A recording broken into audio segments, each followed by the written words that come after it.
the teaching hospital of Harvard University. It was a photo from the neck down of a prepubescent girl wearing a white cotton bra and underwear.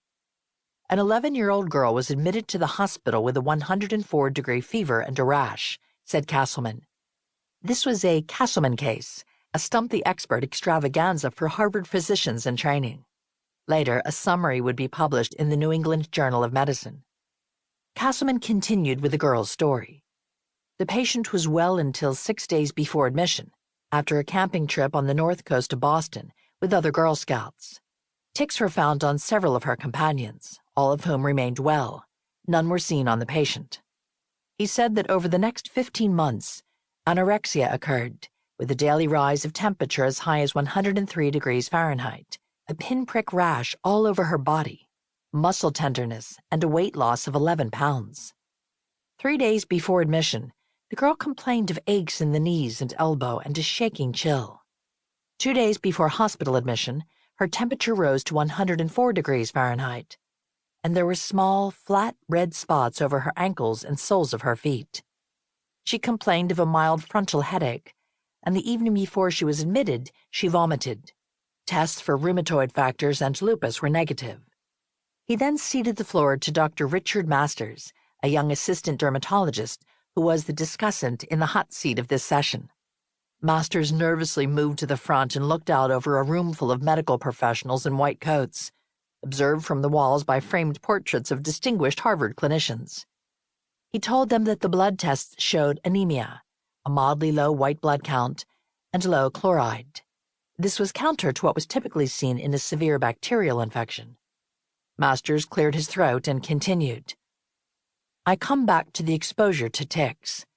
Although Rocky Mountain spotted fever is indigenous in the Cape Cod area, including Martha's Vineyard and Nantucket, the frequency of the disease has increased over the years. He added that spotted fever is spread by ticks and occasionally by airborne particles. So what is your diagnosis, Dr. Masters? Said Castleman. Masters cleared his throat and said, spotted fever and juvenile rheumatoid arthritis in remission. Next, Dr. Stanley Robboy, a young pathologist, took the floor. In Castleman's world, pathologists, the seekers of truth who find wisdom through the lenses of a microscope, had the final word. A microscopic image of a biopsied rash pustule from the girl's foot filled the screen.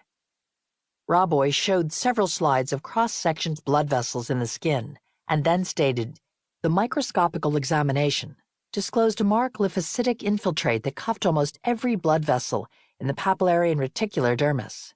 A large artery in the subcutaneous dermis was occluded by an organizing thrombus, and neutrophils were scattered throughout the muscular wall. More simply, the cells that lined the girl's blood vessels were massively infected with Rickettsia bacteria. Damaged vessels began leaking blood into various parts of her body, the skin, the lungs, and the brain. As blood began clotting in the fine capillaries of her brain, she experienced headache, a stiff neck, and sensitivity to light. Without treatment, she could experience convulsions, followed by a coma and perhaps even death. Robboy agreed. It was spotted fever, despite the fact that the antibody blood tests and cultures of the blood, cerebrospinal fluid, and skin were all negative for the disease. The patient was started on intravenously administered tetracycline therapy shortly after the biopsy. 2 days later, she was discharged, Robboy said. Another physician chimed in about an unusual aspect of the case. At the time of admission, there was considerable discussion about the fact that Rocky Mountain spotted fever had only been reported south of Boston, in the vicinity of Cape Cod Islands.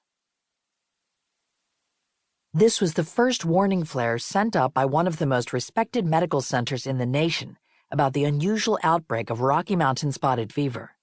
This version of spotted fever didn't show up on standard tests, so there were probably many undocumented cases.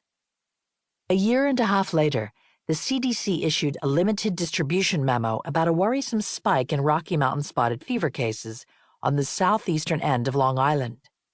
In 1974, there were 20 cases, compared to only 5 in 1972.